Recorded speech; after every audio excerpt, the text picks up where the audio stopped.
Welcome to Better Together with your hosts, EmmaLee Italia and Jennifer Morrow. When we all work together, we are stronger and can accomplish more for the kingdom of God. And now, here are the hosts of Better Together, EmmaLee Italia and Jennifer Morrow. Hey, everybody, and welcome back to Better Together. As the intro says, I'm Jen Morrow. I'm EmmaLee Italia. And we took a summer, off a little bit to come up with some new and exciting ideas and live out a lot of new and exciting things in our diocese. But we hope Busy everybody's summer. been doing good. Oh, my goodness. It just felt like one week after another had something going on. Before you know it, it was September. I was like, wait a minute, what happened? Right, yeah. What happened to all of our planning sessions? Well, you had a couple of big milestones personally with your Yes. husband and things like that. Yes, John was ordained on May 18th for the Diocese of Trenton as a permanent deacon, so that was exciting. He's serving our parish, St. Paul's in Princeton. Mhm. So, he's hit the ground running. They've been giving him all kinds of stuff to do. So every weekend it's like, all right, which mass are you going to? Okay, you're going to these two, and I'm going to be at these two, and at least my daughter can drive now, so she can be like, yeah, I'm going to this other one. So Your daughter's driving? Of course she Yes. would be. She's probably like 16 or 17. no, she's 18. No! She started college this fall. So yeah, she's driving. She's driving herself to school and everything. So yeah, that was pretty wild transition. But Okay. yeah. And then you had some great summer travels, or like when did you do your Germany trip? That was in the Easter. spring. That was Yeah, Easter. That's right. And then summer was pretty low key personally, like, some local vacation. I had a lot of family come visit me, which was very very exciting, nice. actually. But work-wise in the Diocese of Camden, we welcomed a new coadjutor bishop, Bishop Joseph Williams from right. Minnesota. So early September was very busy in the Diocese of Camden. We had a Vespers and then Mass of Welcome for coadjutor bishop, and he will be serving alongside Bishop Sullivan. Bishop Sullivan is our bishop until March 17th of next year, God willing, and then Bishop Williams will step into the role as the 9th Bishop of Camden. And in the meantime, the two of them are touring. I was going to say not just South Jersey because we saw them yesterday. Right. That's Up something in we're our going to talk diocese. about Yeah. with our guest in a second. But it has been exciting. And I will tell you, working in Catholic media, you thought it was a lot of work following one bishop around. Oh, Try man. two. Because now they are dividing their Right. divide and conquer. And I'm like, all journalists, actually, shout out. Any journalist looking for some work, please contact Jen Morrow at the Catholic Star Herald. Not allowed to do that. We're always looking for writers and photographers for Diocese of Trenton at the Trenton Monitor, too. So, definitely look us up. We're all over our website, contact information, but we definitely can use more staff. There's so much going on. It's important to cover. It is. Another shout out. I know all of our dioceses actually could use some freelance writers and photographers. So you're interested, reach out to either EmmaLee or myself at our respective newspapers, magazines, and we'll put you in touch with the right people. Got it. So we have an Right, so- exciting guest today. I'm sure In we studio. can. I know, in studio guest. What up? We have. Yeah, you should introduce him because I feel a little like after the what up that maybe that wasn't exactly.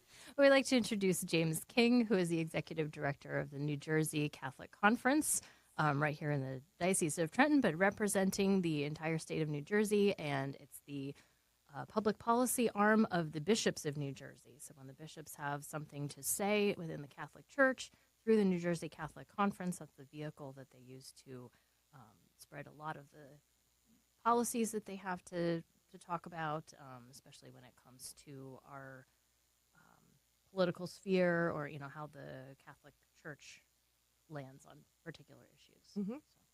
So, wonderful to have you in studio with us, Jim. Oh yeah, you don't. Oh, Yeah. no. Yeah. Okay, I'm Good. sorry. No, This is no, all- you were right. You were right. I need my 10-year-old here with all this technology around to guide me through it. I'm sorry. This is new to me. So, Jen, EmmaLee, thank you for having me on. It's great to be here. I'm very excited to discuss the work of the conference and what's going on politically. It's going to be a great opportunity. But, I want to say, Jennifer, I had a chance to go to the Mass for Welcome, and I was quite impressed with all the work you and your team and the whole diocese did, the whole diocesan staff. That was quite an event. I don't think my head was spinning at the end of it, between the Mass and the reception. It was just so many moving parts. I was amazed how well everything ran. It was so efficient, no hassles for anyone. So you kudos to you and the other diocesan staffers and Bishop Sullivan and Bishop Williams.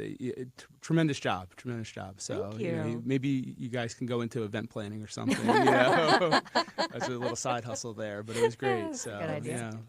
We'll do that with all of our extra time. Yeah, right. And then Thank I do want to piggyback on one thing you said. The Catholic Conference is also looking for freelance writers. So if anybody wants to, email us at our website. That's njcatholic.org. And we'll be happy to look at some of your work and possibly put you on the payroll. So. Hey.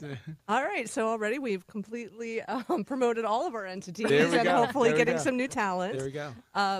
But yes, Jim, you and I have seen each other quite a lot in the last couple of weeks, not only at the Mass for Welcome, but the three of us were at the Mass for Life on yesterday, which for us is September 26th. Thank you, September. Yes. Ooh, September 26th. Yes. So you want to talk a little bit about how what happened yesterday and how it got organized? Yeah, sure. So, after the fall of Roe, or the overturning of the Dobbs decision in 2022, a lot of the pro-life activities went back to the states, and obviously here in New Jersey, legislatively and culturally, we've seen that come up, and we've been working on that. So, what the National March for Life organization has done, and they're the ones that planned the March for Life in Washington that everybody's used to going to in January. So we really need to take our efforts to the state level. So you've seen across the country state marches for life start to occur. So Pennsylvania had theirs. I think it was their third one, actually. They had theirs on Monday. My son and daughter both went to it. This was the second year for my son. He loved it. He went with his high school. So he came home. Just a little aside here, we are close friends with a couple of priests from the Archdiocese of Philadelphia, and one of my former classmates, I was in the seminary for about 6 years, one of my former classmates is now one of the auxiliary bishops of Philadelphia, and he's known my son since he was an infant, and he's come over and had dinner with us, and we were invited to his Episcopal ordination, and our friend saw my son at the march and went up to him and asked him how he was doing, and my son felt like a rock star. He's like, "Oh, Bishop so-and-so, Bishop Cook came up and said hi to me, in front of everyone." So he felt like a VIP because he had Bishop coming up and saying hi to him. So that was Pennsylvania's on year 3. I know Connecticut, I believe, had their first one earlier this year, and then other states have had them. So they're popping up. So New Jersey planned, the National Right to Life organization planned one for New Jersey for yesterday. We got word about it about a year ago, and really all of the credit for the Mass for Life, the idea, from conception to actual execution, and how wonderful it turned out, because I really thought it was a tremendous success. I've heard from a number of the bishops how pleased they were with the turnout, with just the overall day, or just the overall event of having the Mass. And from that, from conception to that point yesterday is a true testament to the work and collaboration of the Diocesan Respect Life directors. Mm-hmm. Excuse me. So when they announced the March for Life about a year ago, Diocesan Respect Life directors said, "You know what, we should do something before the march for Catholics who are coming to the area, really help raise awareness and recruit people to attend." And they put a proposal together. I took it before the bishops last December. The bishops agreed. They said, "Yeah, this is a great idea. Run with it." And it was the planning of it. Yeah, both of you probably know the planning of any event doesn't come without its challenges, and especially when it's the first time. The first time, all you hear at times are the possible pitfalls or the possible, this is what's going to go wrong. This can go wrong, and you really felt. I mean, at least for myself, as we got into this home stretch, like the last 2 weeks of planning. And especially this week, before it got to the actual day, you really felt the Holy Spirit was guiding it, because, things were just coming together, emails were going out, decisions were being made. There was a lot of, pre-planning that went to it, and even like the little challenges, like our director of security, who was running security for the event around the perimeter, came down with COVID, and he called me the day before, and he's like, "I'm not going to be there," but his team was there, and he had properly briefed them, and because of all the pre-planning work that went into it, there was no issue at all, and he was still in touch. He was, texting all of us, asking us if there's any issues, anything he can do. So, so it really is a testament to the work of the Diocesan Respect Life directors. And I wanted to make sure everybody knew that from day one when we announced we were doing this Mass, that it was a collaborative effort, because, they do deserve all the credit, and, and even in a special way, I'd like to, give compliments to the Diocese of Trenton's team, from Ray and Bennett, and her media team that were there yesterday, to Father Mike Hall and Carolyn Norbert from his office, the Office of Worship. I mean, they did such a spectacular job. It was one time where I didn't feel like I had to overbear on people or try to micromanage. Right. It was like, oh, you're taking care of it? Great. You guys are the pros. I'm just going to stay out of your way and try not to mess anything up. So it was a spectacular day. I think all told, we had around 1,200 Catholics attend the Mass, and interestingly, when we went over to the rally, it was the rally was filled with Catholics. It was, we got there and, there was maybe 150, 200 people in the State House Annex Square. Mm-hmm. And I walked up and somebody said to me, "Where's everybody?" I said, "Don't worry, they're all coming. They're all coming from the cathedral." And I think it took a good 20, 30 minutes for everyone to process from the cathedral or walk from the cathedral to the annex. So, and then the square just filled up. It was, it was. And it was definitely something to see. Like if anybody was not couldn't attend the Mass on September 26th. 26. I don't know why I can't remember what the date is, but it was live streamed on diocesan media from Trenton. Right. So if you go to youtube.com/Trenton Diocese, right now it's the first video that comes up. Mm-hmm. And it was also transcribed in Spanish. So if you need the Spanish language, they have that available as well. And what was so amazing is they had no idea, since this was the first one, how many people to expect. And so they said, we just have to plan for a full cathedral, and it was full and then some. Right. And they had the overflow downstairs, and so many schools came from all across the state, all the way from Newark and Patterson, and it was just impressive. It was so beautiful to see all of the Diocese of New Jersey filling the cathedral, as EmmaLee said, downstairs, and then all of the bishops from across the state up on the altar and celebrating Mass together, and priests from all over the state. So it was really a true Better Together moment. It was. It was, yes. I think that's what we'll entitle the Mass for Life next year. The Better Together Mass. Oh, I like it. We'll brand it. We'll make you guys the main sponsor for it. Oh, We'll do it again next year. We're definitely doing it again next year now. Yeah, I always say if. I say God willing. I was taught that. My third grade teacher, Sister Mary Owen, always said God willing. Nothing's ever promised. Just say God willing every day. So we've laid the groundwork, so it would be a shame not to pursue saying no. Now that we know the blueprint, I think it's definitely going to lead to future statewide events, not just for life issues, but for other issues. Because early on, some of the challenges as I was talking about, some of the challenges we faced was the unknown.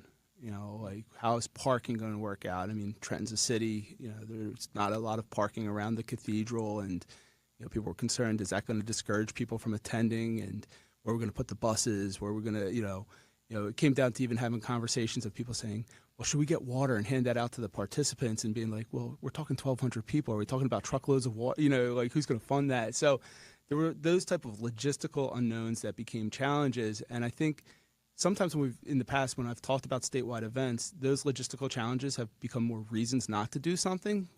But now that we've proven we can do it, I do think you're going to see an openness and a willingness to do it again. Because like you said, EmmaLee, we have that blueprint now, and there's no reason not to do it. So you're right. I do think we're going to be doing this again next year, God willing. And see, it comes out just like habit right there. I just say there you go. But I do think we will be doing this again, and hopefully we'll be seeing it again with other statewide issues and statewide events. So great. Well, everybody, I definitely think you should go check it out on live stream. Bishop O'Connell preached the homily. It was a very bold, I thought, homily, a very powerful homily. If you don't mind, I'm going to just read a little bit of it. Sure. Is that okay? Yeah. Yeah, because I just thought I thought it was very quotable. Yes, it is very quotable. And as the writers here, I don't even know where to start quoting because it was all phenomenal.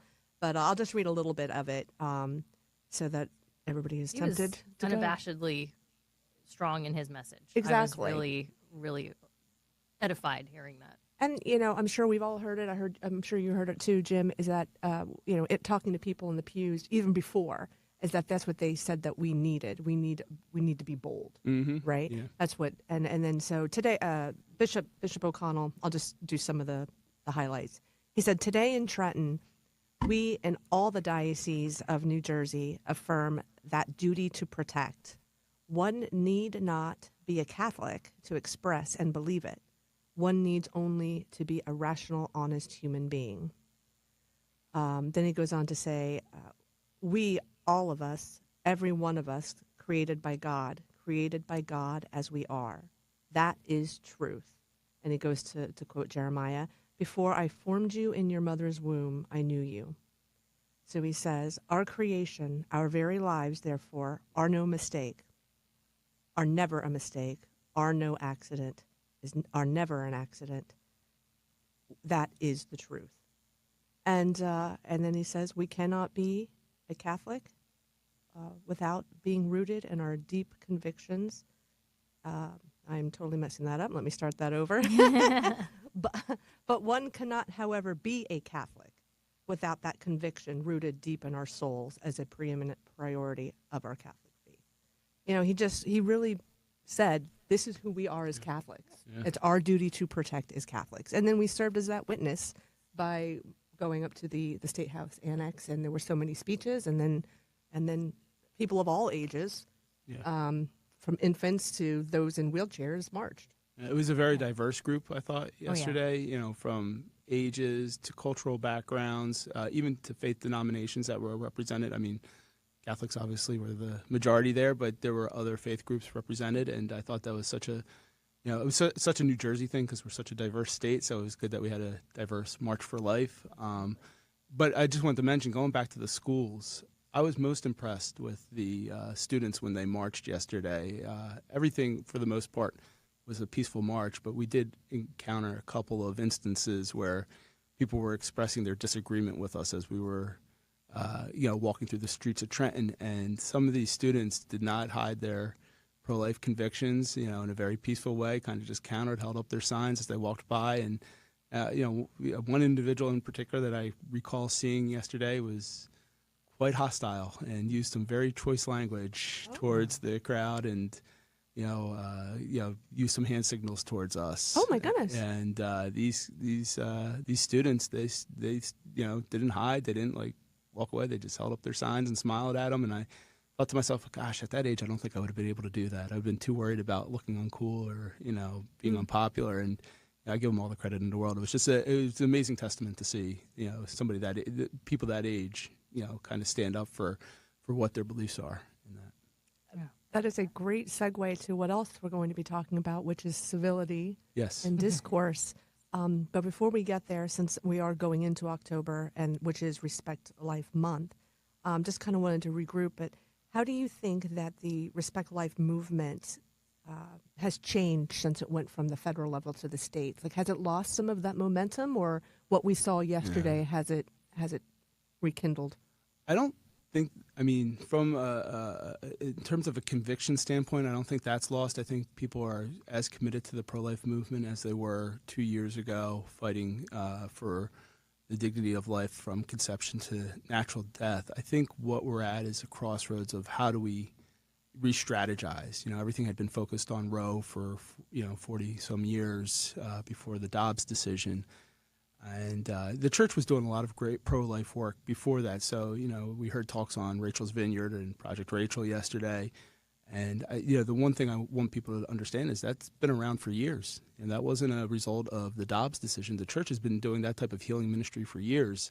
The same with any type of resources we give for helping moms in needs. We've been doing that for years as well. And I think because we were so focused on overturning Roe at the federal level, those efforts may have been overshadowed to the wider audience. I mean, obviously there were people in the Catholic community knew those projects were going on and those efforts were going on, but everything was always focused on how do we overturn Roe, how do we stop abortion, and I think since that's happened, now we're kind of like, okay, what do we do now? And that's where we're still, I think, as a community, trying to figure out, trying to come up with the next strategy, and it's hard it's like turning a tanker, it's not turning a car. You're on a course for 40 years and all of a sudden you have to change course a little bit. So I was talking to my jiu-jitsu coach the other day, and because I'm preparing to test for my next belt, or hopefully my next belt, but I'm just preparing to take a test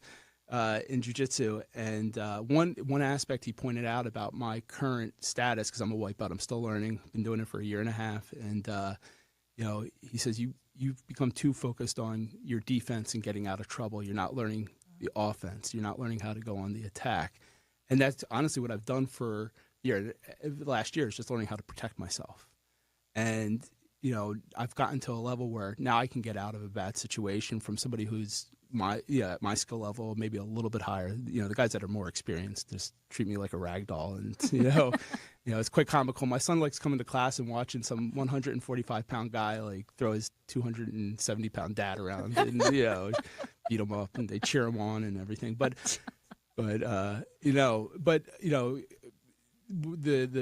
correlation I'm making here is I think, for 40 years we were focused on overturning. And now, like just with my jiu-jitsu, now I'm kind of able to get out of a bad situation, but now I'm stuck because I'm like, I haven't trained offense. I don't know what I'm doing. Like I sit there and I'm like, oh, what do I do now? I've never been in this position before. And I look just as confused as I did on day one. So my coach was pointing that out to me.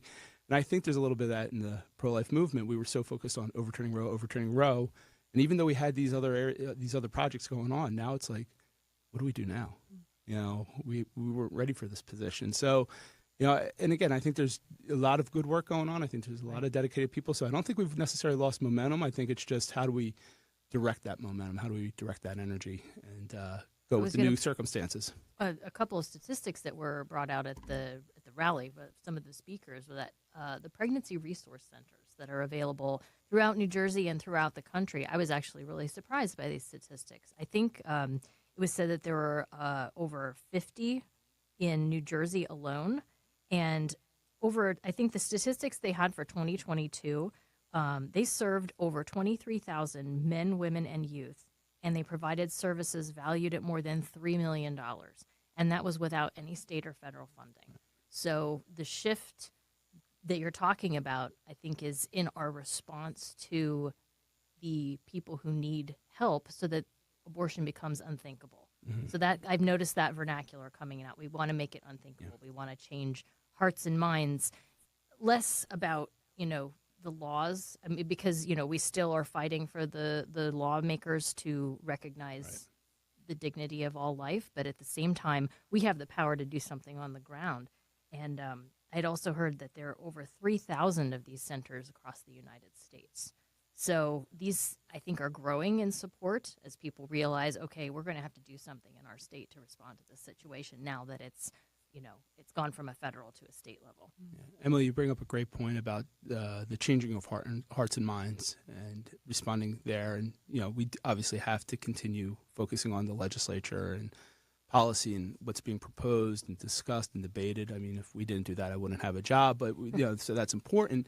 But I think sometimes people fall into the misconception that if we change a law, and I think Dobbs is the example of this, if we change a law overnight, there's going to be this miraculous conversion of culture, and that's obviously not the case that we're experiencing right now. And my job, from my perspective, is challenging because I'll give you another, and this is a troubling stat. Pew did a survey of Catholics back in the spring, and they found 6 in 10 Catholics that they polled do not agree with the church's stance on abortion. So 60% of the changed, right? I'm sorry. Has that changed since well, you're the seeing Dobbs the number decision? creep up. Yeah, I don't know what the percentage increase is off the top of my head, but yes, you have seen it go from, I think it was almost hovering around 50-50 or 49-50, and now it's clearly gone above 50% disagree with the church. So so from my perspective as, the lobbyist for the church and the state and our team, if there is a bill proposed or a regulation proposed and I go in and try to talk to a legislator about it, saying I represent the Catholic community. Well, they read the same polls I do. They read the same news I do. In some cases, they don't read the same news because they only read the secular news, and we know sometimes we don't get the best representation, or the most accurate representation, I should say, in the secular media. But, so if I go in and say I represent Catholics, we don't support this, they're like, well, Pew's saying 60% of the Catholics they surveyed don't even agree with you. So, you need to have that cultural change to have that legislative change. It's not enough to think that the legislative change is, all that we need. Obviously we have to be vocal. We have to be bold, just as Bishop O'Connell was yesterday. We have to proclaim the truth. We can't shy away from it, but we can't limit our focus. And this kind of goes back to what you're talking about, post Dobbs, the momentum. We can't limit our focus to just legislation. We really have to get out there and change the culture. Mm-hmm. Yeah, definitely true. Did you have more that you wanted to ask about or shall we segue to the segue? I'm just Do you making want notes. to go into follow up. Brazilian Jiu-Jitsu a little bit? I'm a little bit more comfortable Kind now. of, to be honest, a little bit. A little bit. Okay. We could schedule that for another be part podcast. two. Okay. Yeah. Faith in sports. Yeah, there you go. Faith in jiu-jitsu. Finding Jesus as you're getting choked or something. Yeah. Finding Jesus in jiu-jitsu. I have many come to Jesus moments when I'm training. Oh,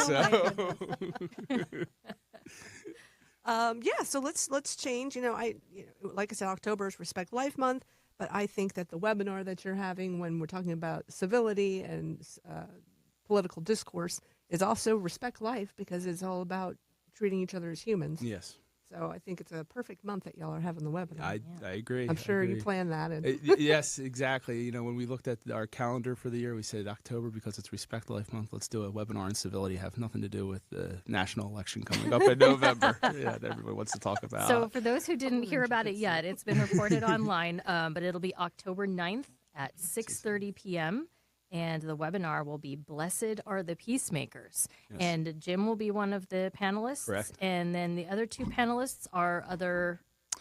So we have a representative from USCCB, EmmaLee Novak. She is the Director of Education Outreach for the Department of Justice, Peace, and Human Development.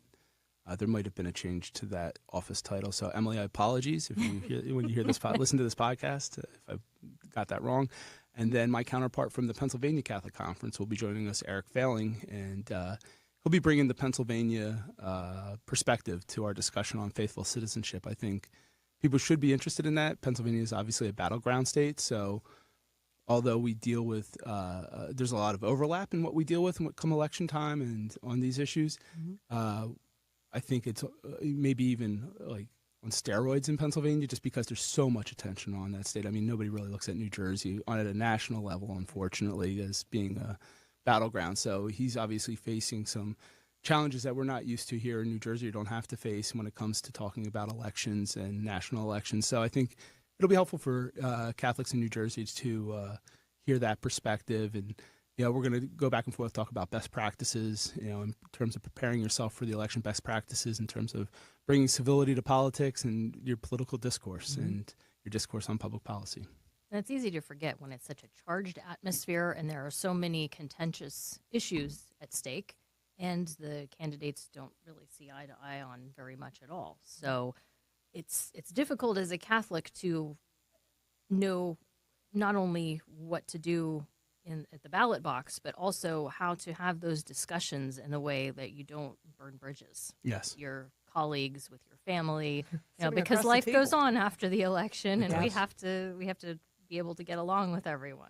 So I've worked for the Catholic Conference for 13 years, and my wife always says, I hate taking you to social events because your job involves the two topics that you're never supposed to talk about at social events, politics and religion. So, and needless to say, it's helped me try to become a better conversationalist because I just ask a lot of questions of the person I'm talking with to, sometimes avoid that because of the fear of, what may come out. But I do think it's also made me better in having those conversations because, as you said, you don't want to burn those bridges. We're supposed to bring Christ to everyone we encounter. We're supposed to bring the truth of the gospel, and not in a militant way, but in the compassionate, merciful way that the Lord did it. So, I simply say this: no matter what we do, and I know some people may disagree with this, but if you work for the church, your role as reporters in the media for the church, my role over at the legislature, everything. Single person that works for a church, it can be boiled down to this: we're all called to be evangelizers.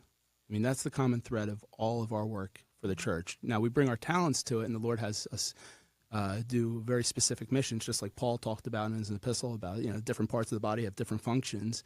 But we're all called to be evangelizers, and what changes is who are we called to evangelize to? I look at it like I'm called to bring the gospel to the State House, and what is the best method to do that? Is it branding pitchforks and torches and, fire and brimstone, or is it bringing it the way Christ brought it, even to people who may not agree with our message? I have a lot of conversations with people that don't agree with us over at the State House on a couple of issues, but we try to find those issues that we do agree on and allow that to become the foundation to have those difficult conversations.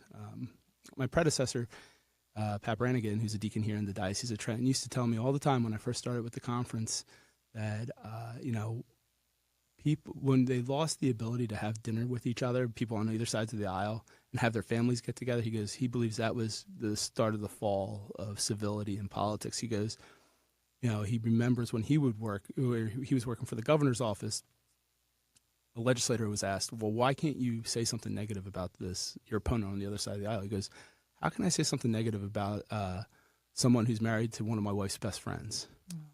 Wow. That personal relationship. I'm butchering that. Sorry, Deacon Brannigan, but yeah, but the point is, like, if you have that personal relationship, it makes it much harder to, say something negative or be unkind or unchristlike to them. And when the national conversation has turned ugly on, most media that you hear different things being discussed, it just becomes easier to kind of, go right into that rut again. And just for a perspective, I actually went back and watched a presidential debate from the 1980s just to kind of was it always like this? The contrast could not be more evident. Just even though they were diametrically opposed on different subjects, there was a respect that took place. Like there was a different mannerisms. People didn't interrupt each other. The commentators didn't have to run over anybody because they were trying to extend their time. It was just a very different way of behaving, and I feel like we have gotten away from that. And as Catholics, it's like, with our understanding of the gospel, we're kind of supposed to be setting the standard for that conversation when we are talking about these same subjects. So could you tell us a little bit more about what is faithful citizenship? And then the bishops also had recorded a message that was talking about that as well. Sure. So faithful citizenship is a teaching document that the USCCB, the bishops have released, and they update it every few years. Don't change anything substantial on it, but kind of try to address it to what the national conversation is focusing on. And it really is a document in terms of helping people understand, how do you properly form your conscience? How do you understand Catholics' role in politics and the public debate? What's necessary to help with those conversations, the virtue of prudence, the care for the dignity of life.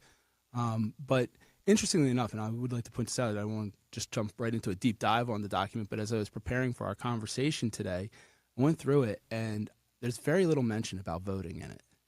Interesting. It talks about it's a moral responsibility to be involved in politics, and obviously voting is related to that, so that's going to be under that umbrella, but there's not there's not a heavy section on when you go into the ballot box. It's all about how do you prepare yourself, your conscience, your understanding of your faith to take up this moral call to be involved in politics. So I think what people sometimes limit it to is just preparing for that Tuesday in November when they're going to go into the ballot box and pull a lever. But really what it's talking about is how do you integrate your role, your obligation in politics into your everyday life, because it's not just that Tuesday in November. It's not just every 4 years with the national election or every 2 years with the Congress, with the midterms or even the state elections. I mean, here in New Jersey, we have an election every year because the state elections are on the off years of the federal election. Right. So if you don't like those political ads, you'll probably have about 2 weeks before we start seeing them run for New Jersey, unfortunately. But so it's not just about the election. It's about how do you do this every day as a faithful citizen. I think that's a really important distinction to make, because, a lot of people are like, all right, there's church and there's state, never the two shall meet. I've heard some people say we need to hear more bold statements from our priests and our bishops. And on the other hand, I've heard, no, we don't want to hear any of that.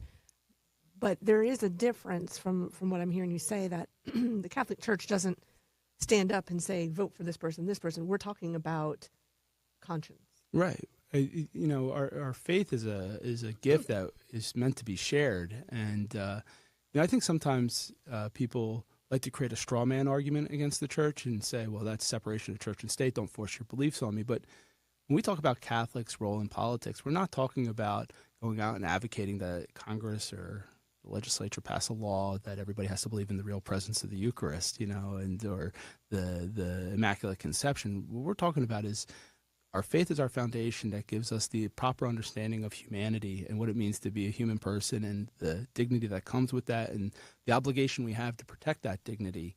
And then it's our role as Catholics to take that foundation, take that teaching, and say, how do we address the social ills that we face in society, the racism, the poverty, the attacks on life. That's where our foundation is. That's where our work in those areas is rooted in. So, that's how we take our Catholic faith into faithful citizenship. So I think, too often there's a straw man created, like, oh, you're forcing your beliefs on me. Well, what beliefs am I forcing on you? I'm talking about respecting the human person, respecting your neighbor and helping them overcome challenges and working together to solve some of these societal problems. I had an interesting experience. I had a gentleman stop by my office a couple months ago. I thank my wife for this because my wife referred me to him. And we had this conversation, and he brought up abortion. And he goes, I just don't. And he's a very faithful individual. He's a truth seeker. He's really, trying to deepen his faith. So I give him a lot of credit. I have a tremendous amount of respect for him. But he brought up abortion. He goes, I just don't understand how the church can speak out on abortion. It really should stay out of that area because not everybody agrees with the church. So why are we trying to force our beliefs on other non-Catholics? And I posed to him, I said, well, you can essentially make that argument about any issue the church, political issue, the church is involved in. Immigration, poverty reduction, anyone who disagrees with us can say, well, you're forcing your beliefs on us. And I tried to outline that to him, saying, there's Catholics out there that might not agree with us on how we, handle poverty issues. And they can say, why are we trying to tell the world how to treat poverty? And really tried to boil it down to that, we can't allow our political work to be reduced down to what the majority says. Just because the majority doesn't agree with what our teaching may be on an area, it doesn't make it any less true or any less valid. So, and I think that the easy way out of that is to just say, oh, you're just trying to force our beliefs on us, when I think we can show, objectively speaking, it's not just a Catholic matter to care about the other, to care about the dignity of life. And it is easier to just shut down the conversation Right. than it is to actually have those conversations conclude, in some sort of meeting ground, where, okay, well, we can at least agree on this much. And that's why one of the reasons I think it's important for Catholics to have those conversations is so that that perspective isn't lost simply by being shut down as this is a part of Catholic belief, not a part of, the dignity of the human person across all denominations, all religions. We recognize at a very basic level that, human beings do have certain inalienable rights. Right. It's in our Constitution. I'm sorry to interrupt. It's the common good. It's the work of the common good. Right. Our motivations may be different why we work for it, but it's not a religious tenet that we're trying to force on people. It's just, it's not Catholic to just believe in the dignity of the immigrant. It's not just, it's not just a Catholic teaching. So, you're exactly right. I think it's just. So how are the bishops getting involved in this and also a media promotion through some video messaging? Can you talk a little bit about what they've been working on? Sure. So this year, first year ever, we've done a unified video message by the bishops talking about faithful citizenship, talking about some of the topics we were just discussing, that the church doesn't promote a particular candidate or endorse a particular party. What we do is encourage people to form their conscience, use the resources that the church has placed out there to do that, and go to and participate in the political process, and make sure it's not just on that Tuesday in November, but it carries on throughout their everyday life, and to bring civility to it. I think one of the things we looked at was if we do another statement in writing, or we ask the bishops to do another statement in writing, how many people are going to read it? We can put it on social media. I know I'm guilty. I'll make a confession right here. I'm guilty. I don't read everything that other bishops put out. I read everything our bishops put out, but other bishops, sometimes, because you're just like, okay, are we saying the same thing over and over again? So I think to have this video where they can show their personalities, and all of them did a tremendous job. I mean, you see their personalities, and they all complement each other in terms of their personalities. And we're actually we're finalizing right now. We're doing a compilation video, so the message will be spoken, and it'll be more statewide. So each bishop will edit it down, so each bishop has a different part of the message. So hopefully that will come out. That'll be our October surprise right now. It'll come out next week probably. We'll release that. But we did ones for each bishop so they can release it to their individual flocks, their diocese. And it's just pointing out the resources that the Catholic Conference offers to help people prepare for the election and improve, bring civility to politics. So I think that's tremendously important because people do listen when the bishops speak. You know. So when that is released, that'll be on njcatholic.org? njcatholic.org, and we share it with all of our diocesan communications partners, and we've asked that they release it, and they all do. They do a tremendous job getting our product out there, getting the message of the bishops out there, and it's just through social media, Instagram. We haven't branched out. Jennifer, I don't know if has Camden branched out to Snapchat yet. We haven't. TikTok or TikTok. Yeah. It's kind of where we're aiming for next. Yeah. I brought up Instagram to my 14-year-old daughter the other day. She's like, "Oh, Dad, you're so old." Oh gosh. So. No, we're everywhere actually, so. but I still call Twitter, so I apologize. 'Cause I'm like on Twitter, and my boss is like, "You mean X?" I'm like, sorry. Yeah. But so you were talking about some of the resources. There are more resources on your website if people want to learn more about this topic. Yeah, so we try to offer people a variety of resources. We have important information on election dates. New Jersey has early voting, early in-person voting, mail-in voting. So we put all that information out there, when that's going to start. We encourage people to place it on their calendar so they get a reminder and they know.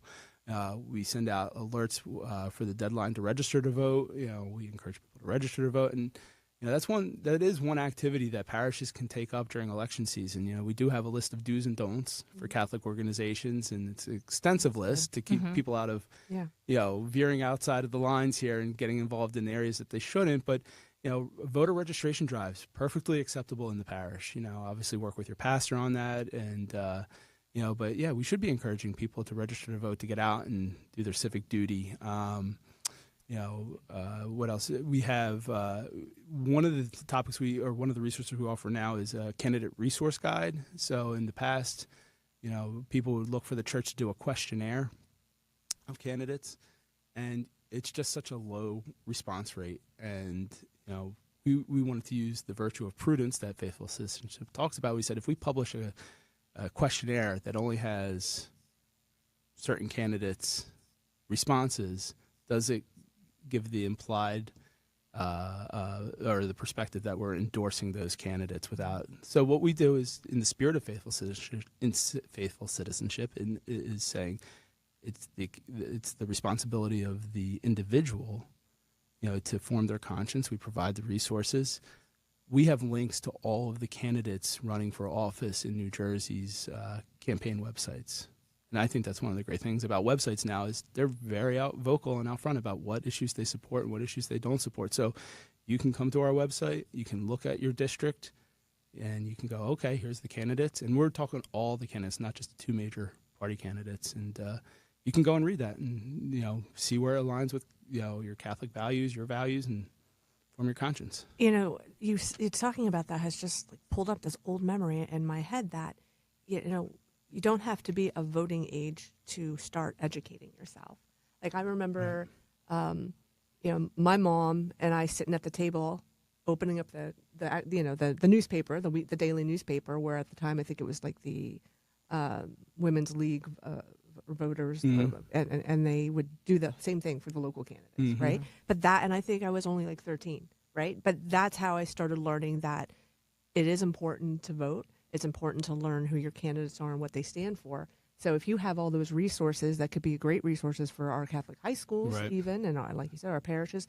It's never really too early to start learning about faithful citizenship, civility and discourse, and our Catholic values. That's a great point, Jen. And to tie it into what we were talking about earlier about being prepared for changes, a lot of states are starting to debate lowering the age for voting rights to 16. I know New Jersey either had debated and discussed, or it might be law now that somebody can participate in a primary if they're 17, as long as they're going to be 18 for the general election. So we have to start, preparing our youth for this responsibility. It can't just be Right. something that, Well, the first time that you exercise that right shouldn't be when you go to the ballot box. Like the first time you engage your brain when it comes to understanding why these particular issues are important, is particularly from a Catholic perspective. Like you need a few years of understanding of, well, this is what the church teaches and this is how we apply it. Yeah. Because it can be a little startling to go in there and go, well, all I know is what I saw from some campaign ads. Right. So Right. it's really the responsibility of the individual to become informed. So it's wonderful that you're condensing that information in one place so that they can, I can see this candidate here and this candidate here or Right. this topic. And that's all we can hope to do is provide people the information they need to make informed choices and to really wrestle with those topics. And the other plug I will make is that we're not just talking about a national election. Everybody likes to talk about the presidential election, but having worked in politics and in government before I joined the Catholic Conference, I think you see a greater impact to your day-to-day life the more you're involved in your local government. I was going to say something school about bo- voter voice. Yeah, so Yeah. so the attention often goes to the national and the presidential, but you want to be involved in government. You want to see your vote count. Don't just vote every 4 years for a national election. Know who's running for school board. Know what the issues are. Know what's going on in your municipality. Vote in your municipal elections. That's really the grassroots change that can come about. So, I'm making a plug. Don't just make it about every 4 years national election. Get involved in the local politics. Get involved in what's going on in your town and your And school one way board. you can do that is to go to njcatholic.org, and you have listed all the issues that are being discussed in our New Jersey State Assembly and in the legislature right now, that you can actually call your Congress people, you can call your representatives and say, I want to, register my interest in this, or, this is how I feel about it. And they'll respond. And the great point about that is you don't need to wait for us to release an official action alert. Get to know who your representative is, form a relationship. Talk to so many parish groups on non-election years, and they want to do something. I'm like, well, have you reached out to your two assembly members or your state senator? And they're like, well, no, it's not an election year. Or, no, there's no issues. Well, reach out to them. And the other key, too, is go to them with something that you want to work on with them. Don't go for a demand and an ask. Go, hey, we have this food pantry, and you do constituent services. Feel free to refer your constituents to us. We'll be your partner. I go into every meeting with a legislator with a resource of how we can help their constituents. And I say to them, I want you to make sure we're not just here asking you for things, but we see the common, it goes back to faithful citizenship. We see the common work that we all share. And it goes a long way in building relationships. And it makes having those difficult conversations a lot easier because they respect you, you respect them, and you can have that conversation. Right, you develop that relationship so that when things come up, they may be reaching out to you. And I have it at least a couple times a month. I get a phone call from a legislative office saying we have someone, and our Catholic Charities agencies in New Jersey rock, so they always respond. So. Oh, that's awesome. And we talked already a little bit because of the march, the ecumenical of our similarities of the respect for dignity. These resources are good for not just Catholics. That's right. Right? That's right. Yeah, this is out there for anybody who just wants to make an informed decision right. about where our candidates stand and take it to prayer yourself. I agree, and I even at the elementary level, I was having breakfast with friends last Friday, and somebody asked the question, "Who's your federal senator?" And nobody at the table. I stayed quiet, but nobody at the table could answer, and they're like, "I think it's." And they were naming congressman. I think one person named somebody who had passed away and never ran for politics, but was never in office. But anyway. You can come to our website and get a basic Civics 101 lesson. We have all the names of the legislators, their contact information, their districts. So, well, we only have a couple more minutes left, so I do want to just dive into the webinar one more time to remind people when it is and what it is. It's Blessed Are the Peacemakers. The full title is Blessed Are the Peacemakers, Preparing for the Upcoming Presidential Election and How Catholics Can Bring Civility Back to Politics. And it's Wednesday, October 9th at 6:30 p.m., and you can do it from the comfort of your own home. It's a webinar. And there's a means to sign up. Is that I know we promoted it in the Monitor, and then is it also on the landing page? It's at on NJ our Catholic? website. You can go right to njcatholic.org and our banner. Click on the banner, and it'll take you right to the registration page. And this is key. We're also going to simulcast it in Spanish Oh, nice. this year. So I love it. yeah, Okay, So, well, that's good to yeah. know. I'm going to let. We also ran it in the Catholic Star Herald. Just want you to know that. That story was written by somebody I know very well, EmmaLee Italia. But yeah, so if it's going to be in Spanish too, I same think- registration page. Same registration Yeah, page. mhm. Okay. Yeah, and we're going to use the Zoom feature to have somebody translate it. It's going to be like I was at a UN conference or something. Oh, I'll wow. be talking, and they'll be translating it in real time. Fantastic. So, This is and we do high-tech. have our promotional materials in Spanish as well. Oh, good. Yeah. We have been, yeah. Oh, I great. think, yeah, Thank you. pushing that out. Hmm. Well, you guys are been doing a good job over there. I'm sure that is a lot of work to get all those resources together and pull all that technology together. It's a team effort, and nothing gets done without the team. And we have a lot of help from the diocese, so we're a small shop. But again, just like the Mass for Life, nothing comes together unless you're willing to collaborate and work together as a team. Mm-hmm. Yeah. For sure. There you go. I'm excited to hear the conversation with you and with EmmaLee and with Eric. Just, your different perspectives from your different regions and constituents. So Yeah, the pressure's on now. yeah, And before we run out of time, I'm going to give my own little plug. you should. So, all right. A week before the webinar, the Diocese of Camden has a similar event coming up. It's called Civilize It, Living Authentically Catholic in a Divided America. It'll be October 2nd from 6:30 to 8 p.m. at Christ Starlight Church in Cherry Hill. And we will have 3 speakers. Father John Thomas, he's the pastor of Christ the King in Haddonfield.